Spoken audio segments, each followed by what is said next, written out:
Los precandidatos para las elecciones internas de junio empiezan a presentar sus primeras propuestas de campaña. Ayer lo hizo el colorado Robert Silva, que dio a conocer un paquete de medidas sobre seguridad pública, uno de los asuntos más presentes en el debate político. Las propuestas incluyen algunas novedades. Por ejemplo, la creación de un comando de seguridad integral encabezado por el presidente de la República, un programa de desarme civil voluntario y el blindaje del puerto de Montevideo con apoyo militar para prevenir el tráfico de drogas. Vamos a profundizar en estas iniciativas. Para eso estamos con el politólogo Diego Sanjurjo. Ustedes lo ubican, coordinador de estrategias focalizadas de prevención policial del delito en el Ministerio del Interior y además uno de los asesores programáticos de la campaña de Robert Silva. Doctor Sanjurjo, buen día, gracias por acompañarnos. Buen día, un placer estar acá. ¿Por qué eligen hacer esta presentación en este momento de la campaña? Bueno, no sé si había una estrategia en hacerlo ahora, me parece que ya es el momento. Creo que empezamos ayer una serie de eventos en los cuales, en principio, cada lunes vamos a presentar una nueva dimensión, una nueva área del programa de Robert Silva y del sector Crece. Y nos parecía que bueno, la seguridad, siendo la preocupación número uno de los uruguayos, merecía quizá tener el primer lugar, ¿no? Y más allá de eso también porque, nos parece que es un área que preocupa a todos los uruguayos, con razón, porque hay algunas cifras que el Ministerio del Interior, del que soy parte, no hemos logrado bajar de manera sustantiva, como son los homicidios sobre todo, y sobre la cual se habla de manera, creo que a veces poco seria, ¿no? Es decir, tenemos una discusión en donde creo que todos sepamos o nos especialicemos o no en el tema, sabemos que se habla con mucha liviandad, ¿no? Y que muchas veces se tiran propuestas que son o extremadamente vagas, o propuestas que ya sabemos que se han probado en Uruguay y en otros países y que por lo menos no van a cambiar la aguja, ¿verdad? A partir de ese comentario que acaba de hacer tengo varias preguntas. La primera, ¿el Partido Colorado o el sector de Robert Silva en particular hacen suya la gestión de este gobierno en el Ministerio del Interior con sus éxitos y con sus cuentas pendientes? Bueno, es una buena pregunta, ¿no? Capaz que sería una pregunta para Robert. Yo creo que sí, capaz que, o al menos parcialmente sí. Yo por supuesto, ¿sabe? Que la hago mía, sin duda. Usted la hace suya. Se lo pregunto porque hay miembros de la coalición como Cabildo Abierto que se desmarcan, ¿no? Dicen que en esta materia el recreo no se acabó. O incluso en filas coloradas, Gustavo Subía habla de que el fracaso en seguridad pública recae en el presidente. Sí, a ver, mire, yo vengo trabajando en el Ministerio del Interior hace 4 años, he tenido diferentes responsabilidades, pero han ido creciendo con el tiempo. Estoy muy orgulloso del trabajo que realizamos. Cuando yo salgo a la prensa, cuento que lo que yo siento es una mezcla de sentimientos, porque por un lado tengo la frustración de no haber podido bajar todavía los homicidios como me gustaría, como nos gustaría, pero por otro lado también tengo que reconocer, porque lo tengo que hacer y porque es muy meritorio, que prácticamente todos los demás delitos han bajado de manera sustantiva. Estamos hablando de 20, 30, a veces 50%. Y es la primera vez en la historia, desde que se tienen registros, que un gobierno logra bajar esos delitos de manera sostenida durante 4 años. Es la primera vez desde la vuelta a la democracia y desde que se tienen registros. Entonces, nosotros que gestionamos una fuerza de 30.000 personas que se esfuerzan todos los días para lograrlo, no podemos no salir a la prensa y decir, che, esto es muy meritorio. Ahora, ustedes lo mencionan en el documento programático, destacan que en el periodo 2020-2024 el gobierno logró avances significativos en la reducción del delito a partir de un cambio de paradigma en la seguridad pública. ¿Cuál sería ese cambio de paradigma? ¿La estrategia dual, esa de la que se habla en la gestión del ministro Martinelli, combinación de represión con prevención del delito? Sí, nosotros lo llamamos enfoque dual para ponerle un nombre en Uruguay a una nueva forma de trabajar, pero que, como yo ya he dicho desde hace años, en realidad es la manera en la que se trabaja en seguridad pública desde hace décadas en los países desarrollados, bueno, ¿no? Casi que es de sentido común que si uno no trabaja las causas del delito, digamos la drogadicción, por ejemplo, difícilmente va a poder tener resultados. Y sin embargo, hasta el día de hoy, ¿no?, nuestro país no lo concebía de esa manera. Bueno, a eso iba, ¿no? Porque ustedes hablan de la reducción que ha habido en una serie de delitos y estriban, la apoyan en el cambio de paradigma. Pero de ese cambio de paradigma en realidad se habla muy poco. Se habla hace muy poco. Creo que el primero que lo ha ido mencionando es el ministro Martinelli. Y quizás podía ubicarse también esa misma filosofía en aquella convocatoria multipartidaria que se hizo a fines del otro año. Pero esta gestión, este gobierno no hablaba de enfoque dual. Bueno, yo creo que tenemos un ministerio en el cual la singularidad es que han pasado 3 ministros, ¿no? Porque uno falleció lamentablemente, y luego hubo un cambio de vuelta en la mitad. Entonces, bueno, capaz que yo sí podría concordar en que sobre todo el ministro Larrañaga no tenía tanto ese énfasis, ¿verdad? Ahora, dicho eso, no sabemos qué hubiera pasado si él se hubiera mantenido en el cargo, ¿no? Quizá después de la pandemia también hubiera reaccionado y hubiera empezado a mirar cómo trabajan otros países estos temas, ¿verdad? Lo que sí puedo decirles es que, como decimos en el programa, yo creo que una de las causas de estos logros que tenemos en el Ministerio del Interior se deben a eso, y el otro, como también lo decimos en el programa claramente, es a un refuerzo sustancial que hemos hecho de todas las capacidades preventivas y represivas del Ministerio del Interior, de lo cual también se habla poco, o al menos la ciudadanía le llega poco, y nosotros en cambio sentimos que no podemos hablar más del tema porque queremos que la gente sepa. O sea, queremos que se sepa que en este periodo hemos añadido más de 3.000 funcionarios, 1.600 vehículos, 20.000 chalecos antibalas. Ni quiero hablar de munición, 7.000 cámaras de videovigilancia en todo el país. Es decir, hemos hecho como sociedad, ¿verdad? Pero con el ministro Martinelli ahora, y el ministro Heber y el ministro Larrañaga antes, un esfuerzo enorme para reforzar las capacidades del ministerio, y eso ha tenido resultados que son los que vemos en las cifras. Vayamos a las propuestas, veamos algunas de las propuestas, pero antes la pregunta que estoy seguro que le están haciendo desde ayer mismo, desde que se dio a conocer este documento.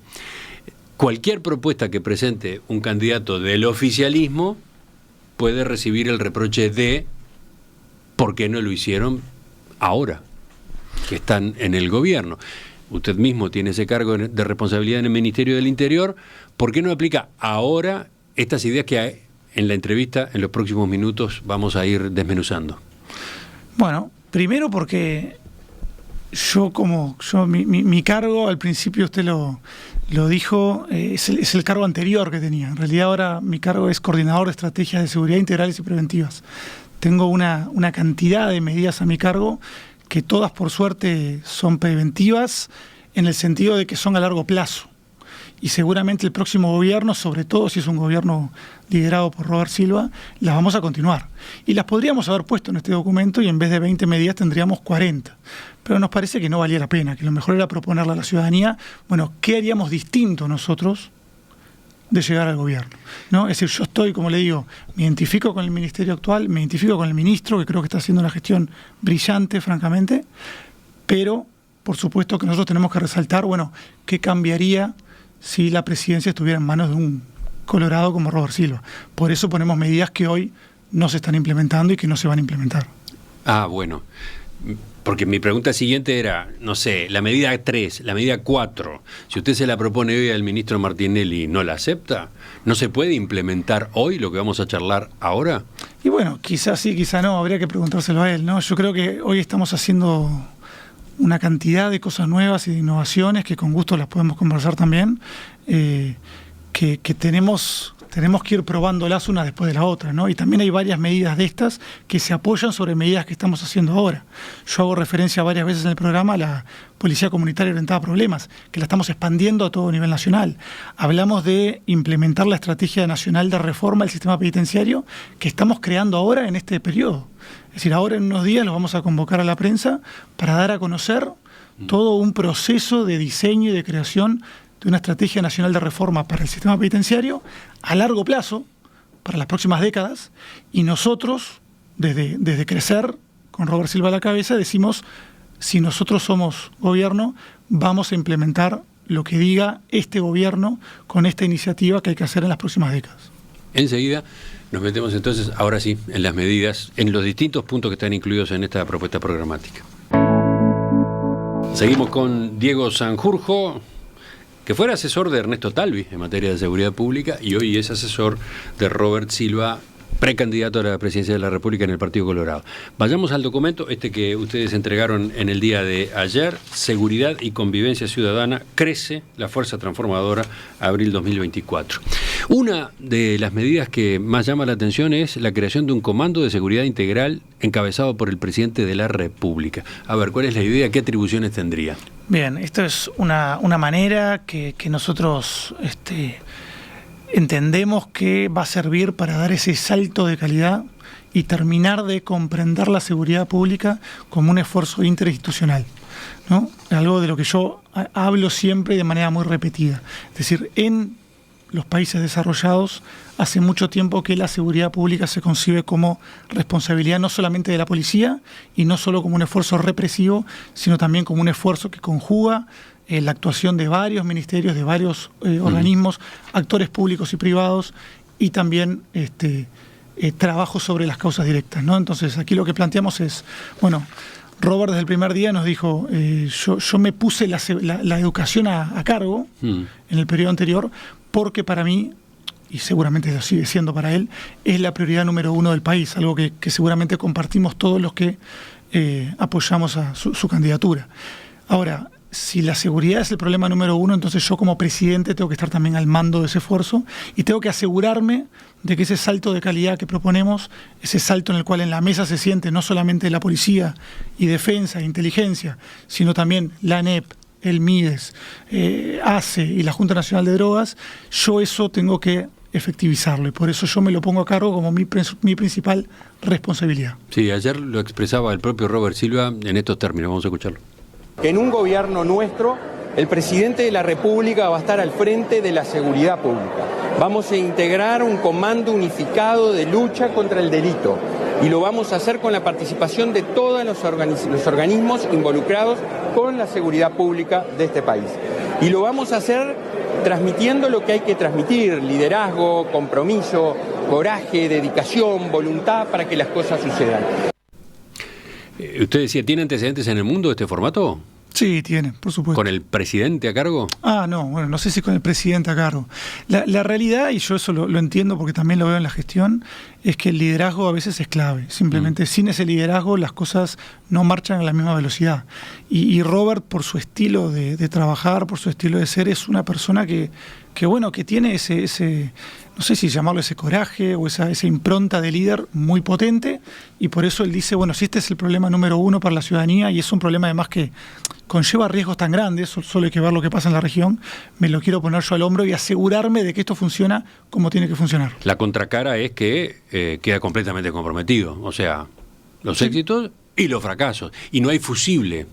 Sí. No es el ministro el culpable, entre comillas. Y no, pero me parece que está bien, ¿no? Es decir, nosotros yo pienso lo mismo, es decir, si nos lanzamos a que la ciudadanía nos elija, es para asumir una responsabilidad, y una responsabilidad que muchas veces otros no quieren asumir.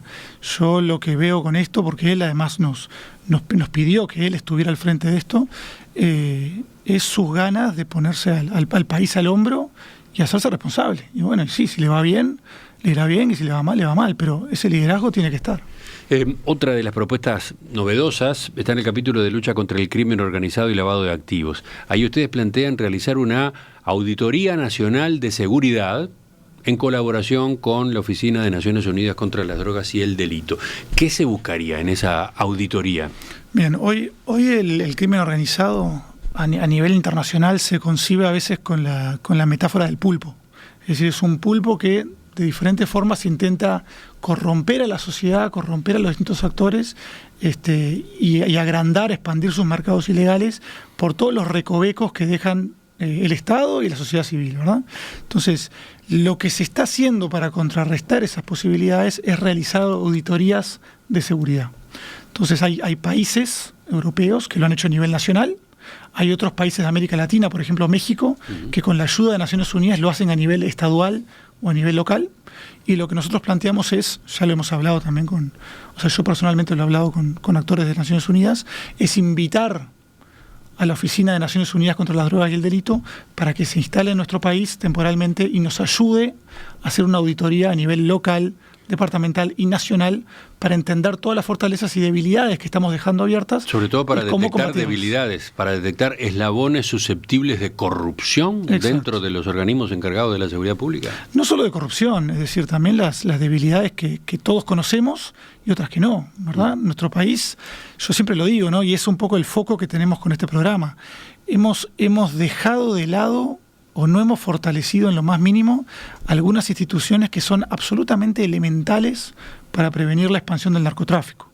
Por ejemplo, la educación pública, ¿no? Que la dejamos en manos de quienes la obstaculizaron durante décadas. El sistema penitenciario, la posibilidad de rehabilitar a los presos, algo que ningún gobierno se tomó en serio realmente hasta el día de hoy por falta de medios, por falta de apoyo ciudadano, etcétera. El tratamiento de adicciones está en pañales, o sea, hay que decirlo, y esto no es un demérito de la Junta Nacional de Drogas o de Daniel Radío, a quien admiro un montón, pero está en pañales, ¿verdad? Y eso es lo que ha permitido que a nuestro país llegara el narcotráfico y llegara el narcomenudeo, que al fin y al cabo no es más que la respuesta a un consumo y a una adicción que se ha expandido en el territorio. Anoto lo que capaz que aparece varias veces en esta entrevista, en el planteo que usted hace, en las explicaciones y la fundamentación que presenta, hay autocrítica o hay crítica a la gestión de este mismo gobierno, ¿no? Falta esto, falta lo otro, ¿no? Sí, por supuesto, pero es un...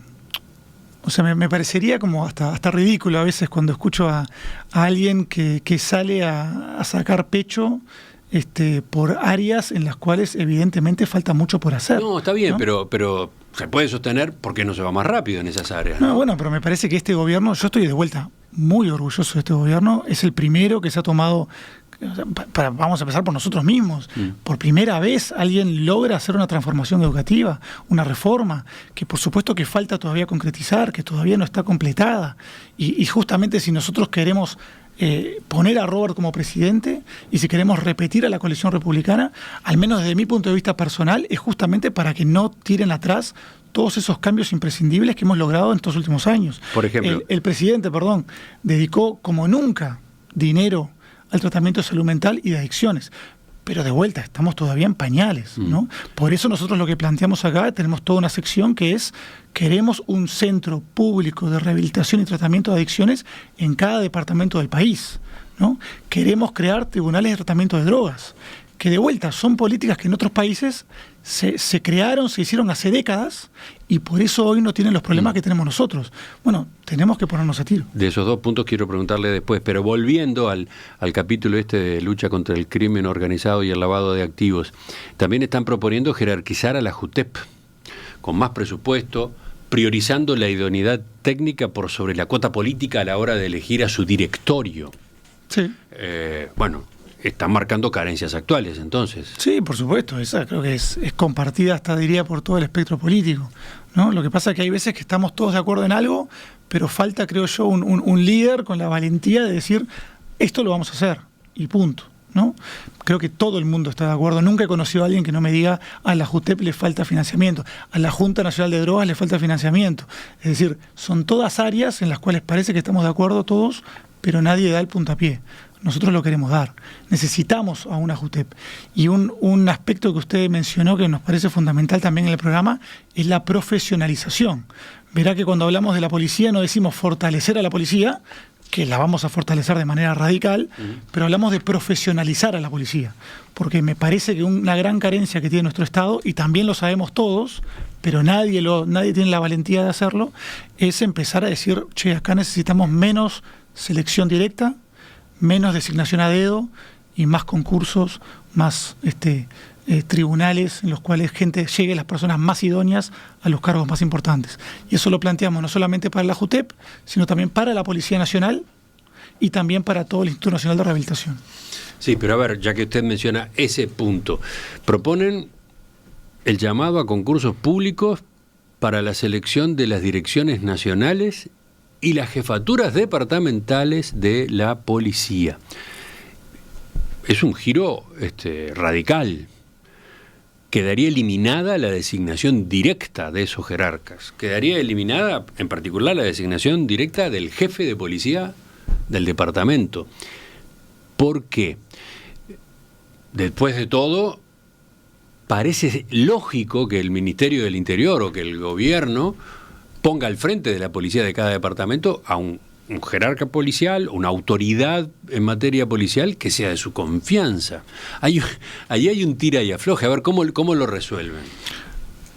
A mí no me parece lógico, la verdad. Si usted me pregunta a mí si me parece lógico que quienes tienen que dirigir los puestos más importantes, ojo, no estamos hablando acá del director nacional y de la cúpula de la policía, esa sí considero que tiene que ser estaba pensando, en ese momento estaba pensando en particular en los jefes de policía departamentales. O sea, si usted me lo dijera a mí, yo diría la verdad que no es lógico en lo más mínimo, en el siglo XXI, que puestos de esa responsabilidad sean elegidos a dedo y con selección directa.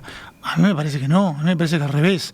Lo lógico hoy por hoy sería que tengamos un comité de selección donde los postulantes presenten su currículo, sus aptitudes, lo que han hecho y lo más importante, lo que harán.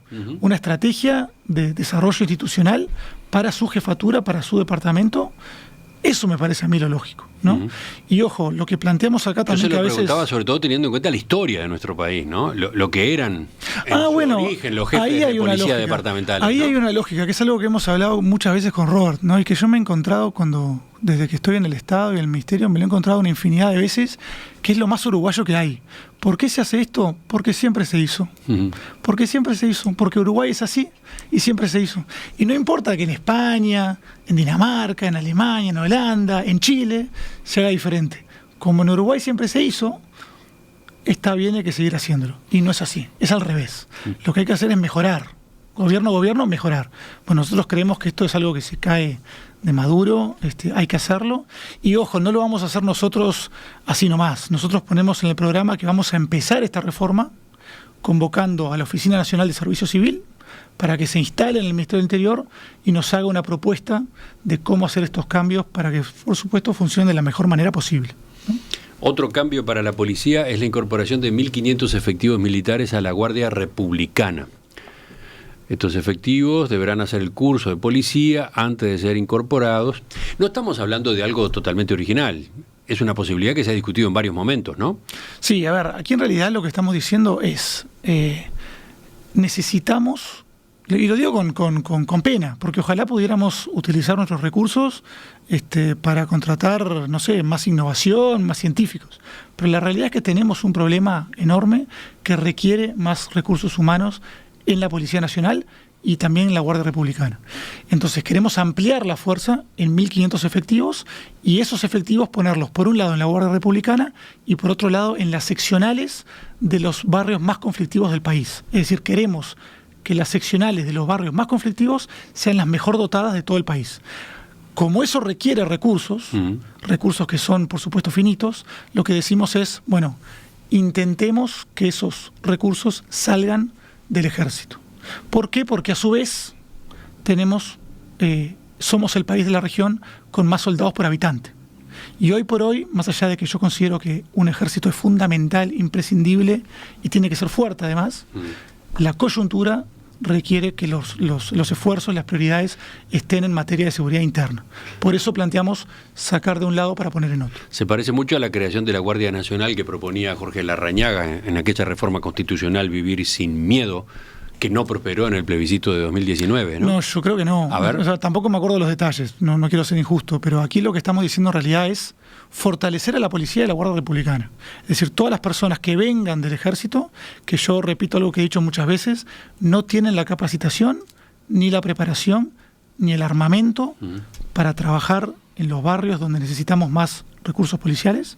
Ellos van a transformarse en policías, pasando por toda la capacitación, formación que requiere y teniendo todas las responsabilidades y derechos que ello conlleva. O sea, en realidad lo que estamos diciendo es fortalecer a la policía y a la guardia, pero los recursos vamos a intentar que salgan del ejército. ¿Para qué? Para tener un ahorro también, para no ampliar ambas fuerzas. Pero en aquel caso, en el de Larrañaga, estaba también esa idea, ¿no? De que los efectivos venían de las Fuerzas Armadas. Claro, pero creo que no se volvían policías.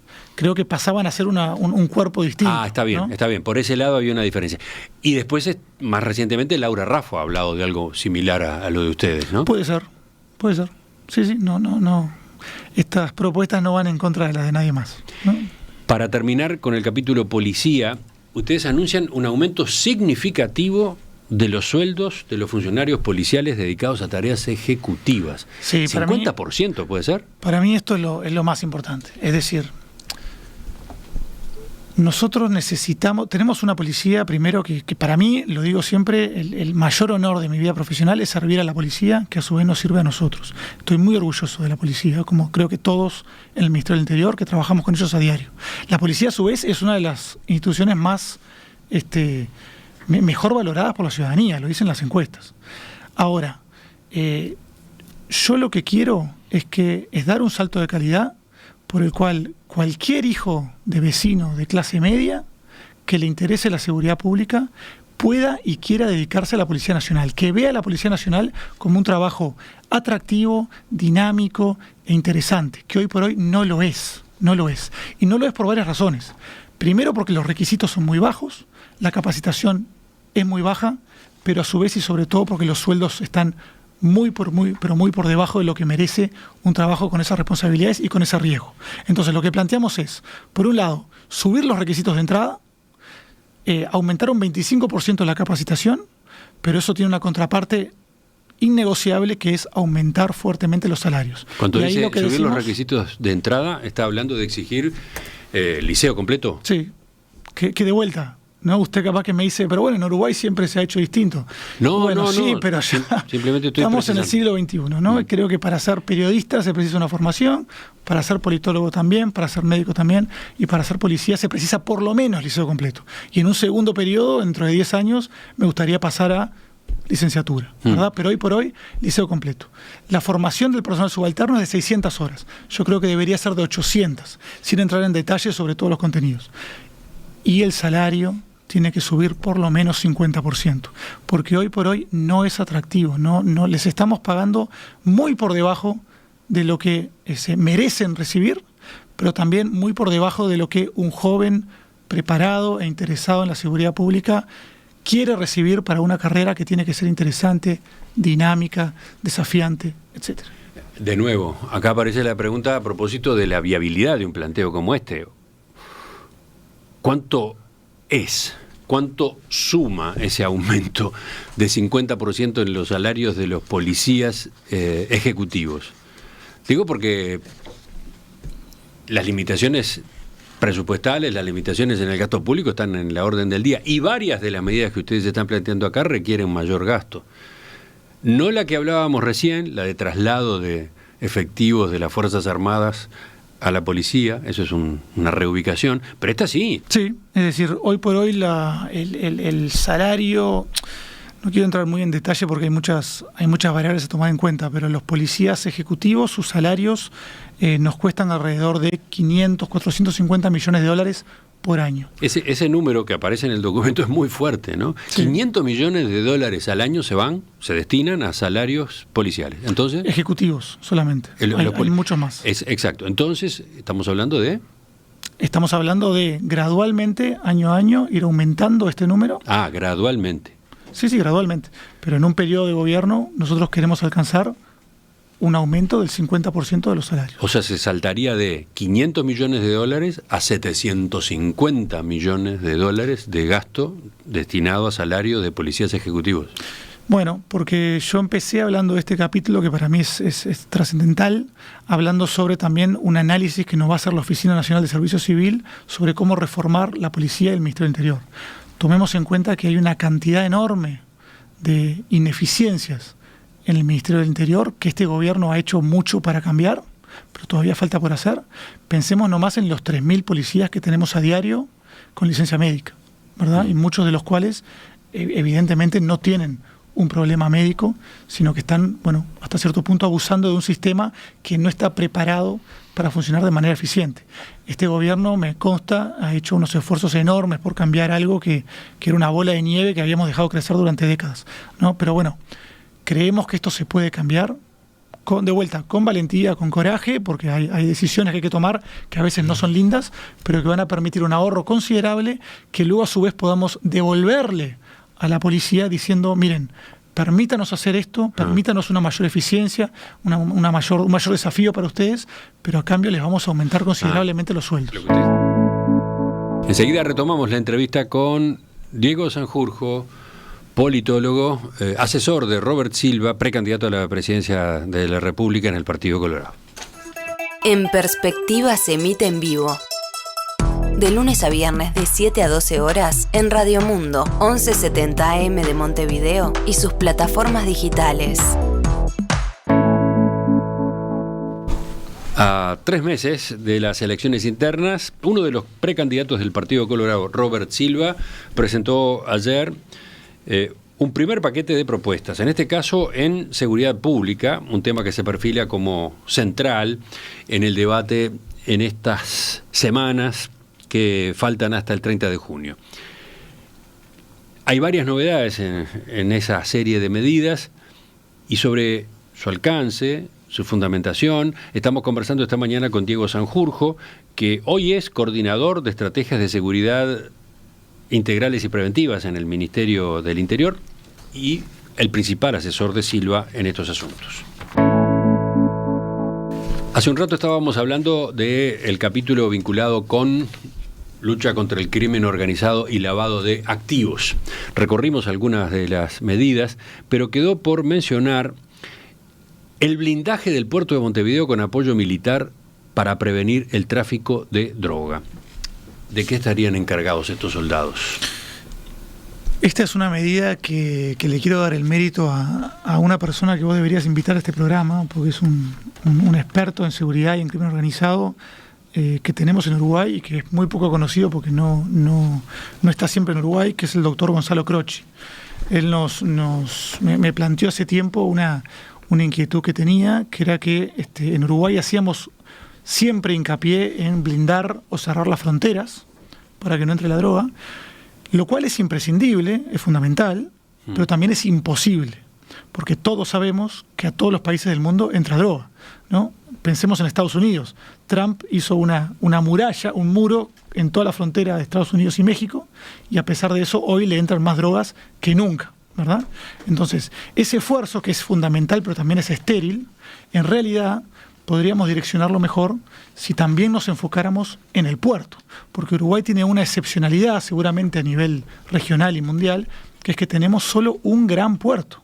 Entonces, si nosotros lográsemos que Uruguay dejase de ser un país de tránsito tan importante, es decir, históricamente Uruguay ha sido un país de tránsito de la droga hacia Europa y hacia Estados Unidos, si logramos que ese tránsito se reduzca de manera considerable, probablemente eso tendría un impacto muy positivo en el mercado local, porque nuestro mercado local es tan pequeño que casi que no vale la pena. Entonces muchas veces esa droga que pasa por el puerto de Uruguay, una parte se queda como pago acá en Montevideo.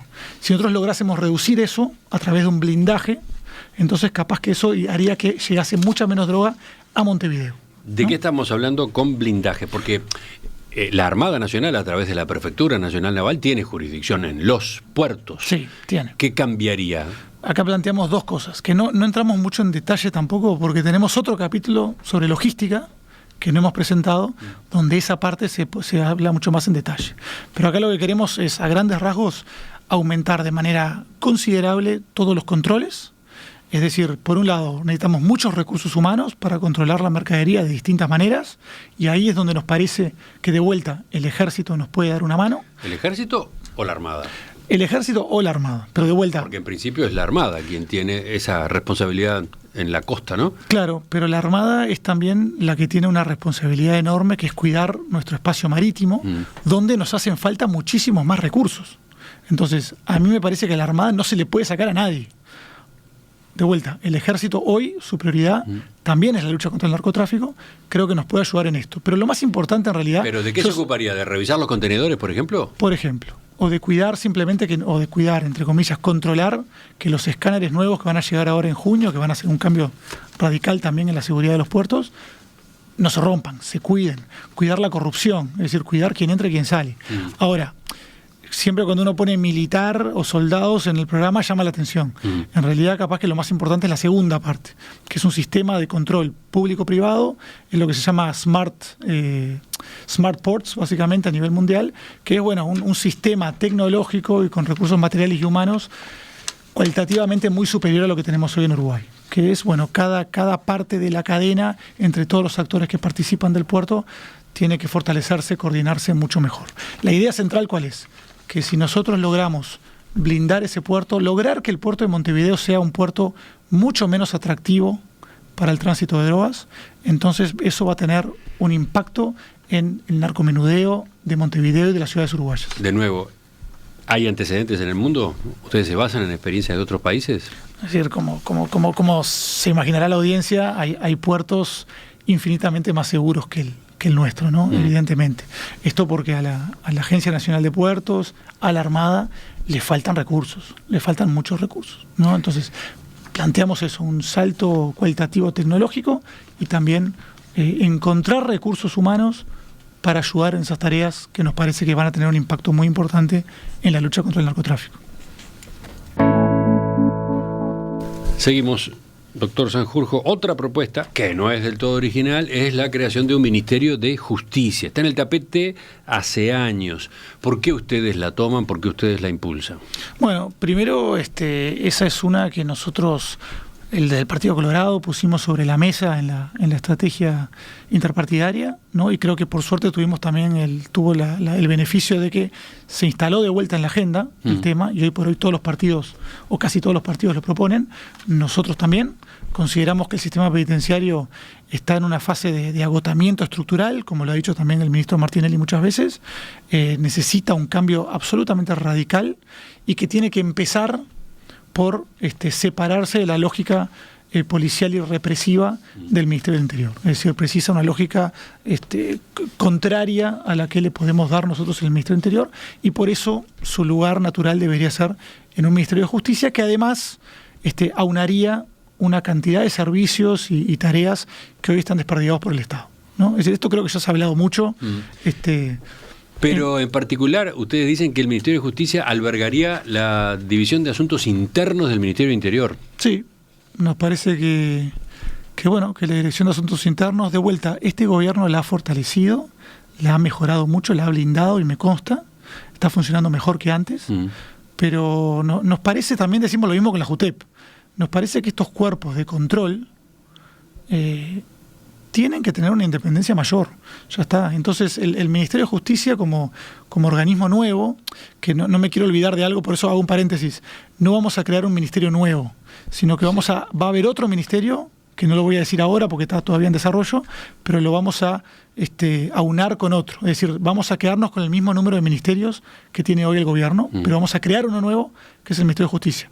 Y ese Ministerio de Justicia se presta para albergar, aunque sea con autonomía, pero para albergar a algunas direcciones que tienen que justamente asegurar la transparencia, la honestidad de otros cuerpos de control que son muy importantes. Concretamente asuntos internos, o sea, la división que se encarga de investigar a la policía. Exacto. Buscar corrupción, por ejemplo, en la policía, ustedes entienden, no debe seguir en el Ministerio del Interior, tiene que ir a otra cartera. Exactamente, sí. Y eso en otros países se hace con una policía judicial.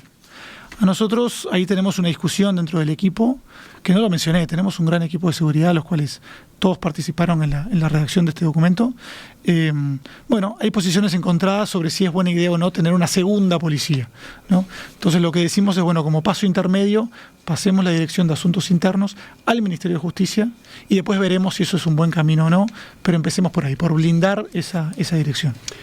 Las propuestas también incluyen un plan de desarme civil voluntario.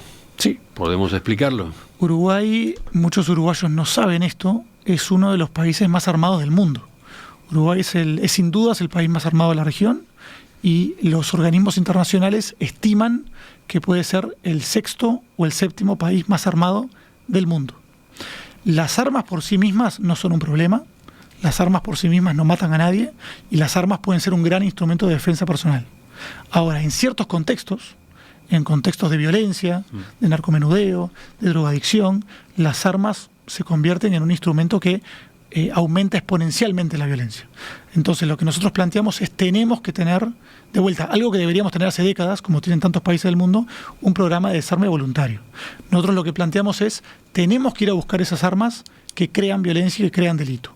Y por eso vamos a ofrecer algo a cambio. Ofrecen incentivos. Exactamente. La lista de ejemplos que ponen de cuáles serían esos incentivos le puede sorprender a más de uno que lea el documento. Por ejemplo, dispositivos electrónicos. Claro, es decir, yo lo que preciso es ir a buscar, no cualquier... Cuando yo hago un programa de desarme, por ejemplo, hoy cualquier uruguayo puede ir a una seccional y entregar un arma, que no la quiere tener porque le parece un riesgo. Generalmente el 99% de esas armas están inutilizables. Si están rotas, están viejas, no funcionan. Yo lo que quiero es un programa que está focalizado en aquellas armas que causan delito. Armas por tanto, activas, armas operativas. El arma tiene que estar operativa. Tráeme cualquier arma, por supuesto. Pero si vos me traes un arma que está operativa, yo te voy a dar a cambio un vale de compra por algo que a vos te interese. Por ¿no? ejemplo, un teléfono celular de última generación, una cosa así. Por ejemplo, obviamente con algún límite, ¿verdad? Pero lo que quiero decir es, bueno, hay una población que es la que causa más violencia y más delito, que son los hombres jóvenes de contexto urbano, que a lo mejor tienen un arma, no la quieren, o lo que más quieren en realidad, o tienen esa arma para, yo qué sé, tener respeto de sus pares. Bueno, a lo mejor yo puedo cambiar eso por ropa de marca, o puedo cambiar eso por un celular, o puedo cambiar eso por lo que a vos te parezca que es útil, es interesante para cambiar esa arma, ¿no? Yo me acuerdo que en algún momento el presidente Mujica habló de un plan de dar ceibalitas y bicicletas a cambio de armas, ¿no? Que no sé por qué nunca se implementó. Bueno, creo que era bien intencionado. Nosotros le damos una vuelta de giro y le decimos, bueno, que la persona sea la que diga qué es lo que le interesa y nosotros vemos cómo se lo conseguimos a través de un vale de compra. Enseguida venimos con la tercera y última parte de la entrevista. En la tercera y última parte de la entrevista con Diego Sanjurjo, a propósito de este documento que presentó ayer Robert Silva con sus propuestas en materia de seguridad pública, me quedan algunos puntos para preguntar. Por ejemplo, el texto tiene todo un paquete social, digamos. Ejemplo, una política de saturación social para niños y adolescentes con familiares directamente involucrados en delitos. ¿Podemos explicarlo? Esto es clave. Es decir, las políticas públicas modernas tienen que siempre focalizarse, ser focalizadas. Si nosotros pensamos en una política de seguridad, la focalización, el público objetivo más importante para prevenir el delito, lo dice la literatura nacional e internacional, son los hijos de personas que están asociadas al delito. Cuando un padre, una madre está de alguna forma involucrada en el delito, las probabilidades de que sus hijos sigan el mismo camino, a nivel internacional se dice que es más del 90%. Entonces, yo tengo que focalizar todas las herramientas del Estado en esas personas. O sea, esas son las personas que no puedo dejar caer. No puedo dejar que ese niño, que ese adolescente salga de la escuela. No puedo dejar que no coma. No puedo dejar que se metan las drogas. No puedo dejar que no tenga un tutor o una familia a cargo que lo cuide, ¿no? O sea, yo tengo que, igual que hablamos a veces de operativos policiales de saturación, hacer una política social de saturación para esos niños y adolescentes con padres involucrados en el delito. Esos niños no pueden quedar atrás. Se habló de esta posibilidad hace unos días, ¿no? Hace unas semanas, cuando se generó alarma social por la muerte de un niño acribillado frente a una boca de pasta base en el departamento de Canelones, ¿no? Ahora, en aquel momento los anuncios que se hicieron sonaron como muy en el aire. Coordinación entre organismos, en fin. Faltó sustancia, por lo menos esa fue la percepción, ¿no? ¿Qué dice usted en ese sentido? ¿Cómo se hace para lograr acciones concretas, directas, efectivas? Sí, puede ser. Es decir, esta medida en concreto, me parece que lo novedoso de esta medida es encararlo como un tema de seguridad pública fundamental. Eso es lo nuevo. Porque por supuesto que ya hemos creado una cantidad de organismos que en paralelo trabajan sobre los niños que están en situación de riesgo, ¿verdad? Lo que nosotros planteamos sí es, tenemos que aunar los esfuerzos, tenemos que poner todas las baterías del Estado sobre esos niños, esos adolescentes, que son un par de decenas de miles seguramente, que no pueden seguir el camino de los padres, ¿no? Los detalles sobre cómo se puede hacer, cómo se puede mejorar esa coordinación, y bueno, tampoco es mi área, ¿no? No quiero entrar mucho en eso, pero tenemos que lograrlo como Estado. Es decir, la prioridad tiene que estar en esos niños, porque esos niños son los que siguen el camino de los padres, y estamos procesando a unos, haciendo un esfuerzo enorme por investigar delitos, procesar a los padres, recluirlos en centros penitenciarios y a su vez multiplicando el delito porque sus hijos quedan en peor situación que los padres, ¿no? Entonces ahí tenemos que cortar esa herencia delictiva, cortar ese ciclo que pasa de una generación a otra y que termina corrompiendo el barrio entero, ¿no? Eso es lo que planteamos. Ustedes dicen en el documento que los servicios públicos que tratan el consumo problemático de sustancias de manera específica son muy limitados actualmente. Hay solo 2 centros de atención a nivel nacional, junto a equipos de proximidad y una unidad móvil de atención. Sí, realmente, acá tenemos una carencia gigante, valga la contradicción, ¿no? Una carencia gigante. ¿Cómo van a atacarla? Mira, este es realmente un desvelo de Robert, básicamente, de Robert Silva. Igual que lo de la educación, yo noto que es el tratamiento de adicciones, porque desde el día 1 me dijo, esto acá tenemos que empezar una transformación nueva para que en los próximos gobiernos podamos hablar de un problema que esté bajo control, por lo menos, ¿no? La realidad es esta, nosotros dejamos que el consumo de drogas y las adicciones se expandieran por nuestro territorio, por nuestra población, y prácticamente nunca dimos respuesta hasta este gobierno que puso unos 20 millones para tratar ese problema junto con lo de salud mental. Ahora, es altamente insuficiente, ¿verdad? O sea, hoy por hoy una persona sin recursos no tiene a dónde ir para ser tratado, para ser rehabilitado, y las familias, todos lo sabemos, están desesperadas por todo el territorio nacional buscando alguna ayuda del Estado. Entonces lo que planteamos es, vamos a crear por lo menos un centro de tratamiento y rehabilitación con posibilidad de internación en cada departamento, por supuesto de manera gradual, año a año, según las necesidades, pero nos parece dice, que... Por supuesto de manera gradual. ¿En alguno de estos asuntos no habría que ser radical e instantáneo? No, bueno, pero no puedo crear 30 centros de un día para otro, a eso me refiero, ¿no? No sé, porque estamos hablando de un drama muy serio, justamente, ¿no? O sea, igual que este gobierno, con Roberto a la cabeza, creó como 70 escuelas de tiempo completo en 5 años, en 4 años, bueno, creemos que es factible crear 30 centros de tratamiento y rehabilitación. Con eso seguramente estaríamos a la vanguardia de la región en un tema donde hoy la realidad es que estamos en pañales, ¿no? Y regreso a lo que digo antes. Esto es, en primer lugar, todo lo que tiene que ver con las adicciones, un problema sanitario. Es un problema sanitario en primer lugar, pero es la causa principal del delito, porque si no fuera por ese consumo y esas adicciones, no tendríamos las muertes que tenemos todos los días en los barrios de la capital, no tendríamos el narcomenudeo y no tendríamos el narcotráfico. Y para terminar, para elegir otra de las iniciativas, le pregunto por los tribunales de tratamientos de drogas, destinados a enjuiciar a quienes cometen delitos no violentos relacionados con el consumo de drogas. De vuelta acá, ustedes parecen estar innovando. ¿De qué se trata? Sí, este sí es un cambio radical y complejo para la justicia.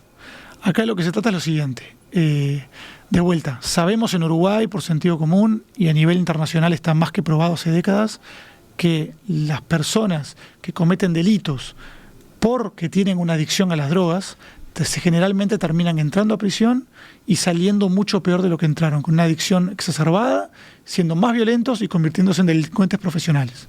Entonces, la solución que se encontró de vuelta hace muchas décadas en muchos países del mundo es lo que se llama hoy tribunales de tratamiento de drogas, donde aquella persona que cometió un delito que no es violento y que además no tiene antecedentes, y que además ese delito lo cometió porque está asociado a un consumo problemático de drogas, el juez le da la posibilidad de no ir a la cárcel siempre y cuando se comprometa con un programa de tratamiento de adicciones.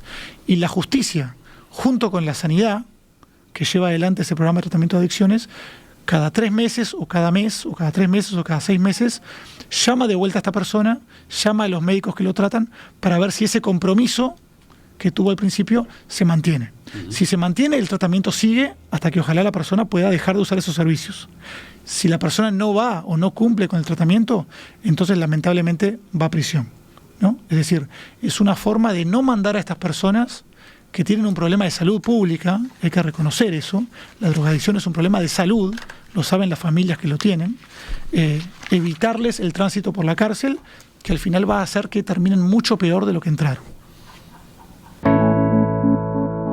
Doctor Diego Sanjurjo, le agradezco que nos haya acompañado esta mañana en esta recorrida que hemos hecho por el documento titulado Seguridad y Convivencia Ciudadana, la propuesta en esta materia que ha presentado CRECE, la fuerza que respalda la precandidatura de Robert Silva.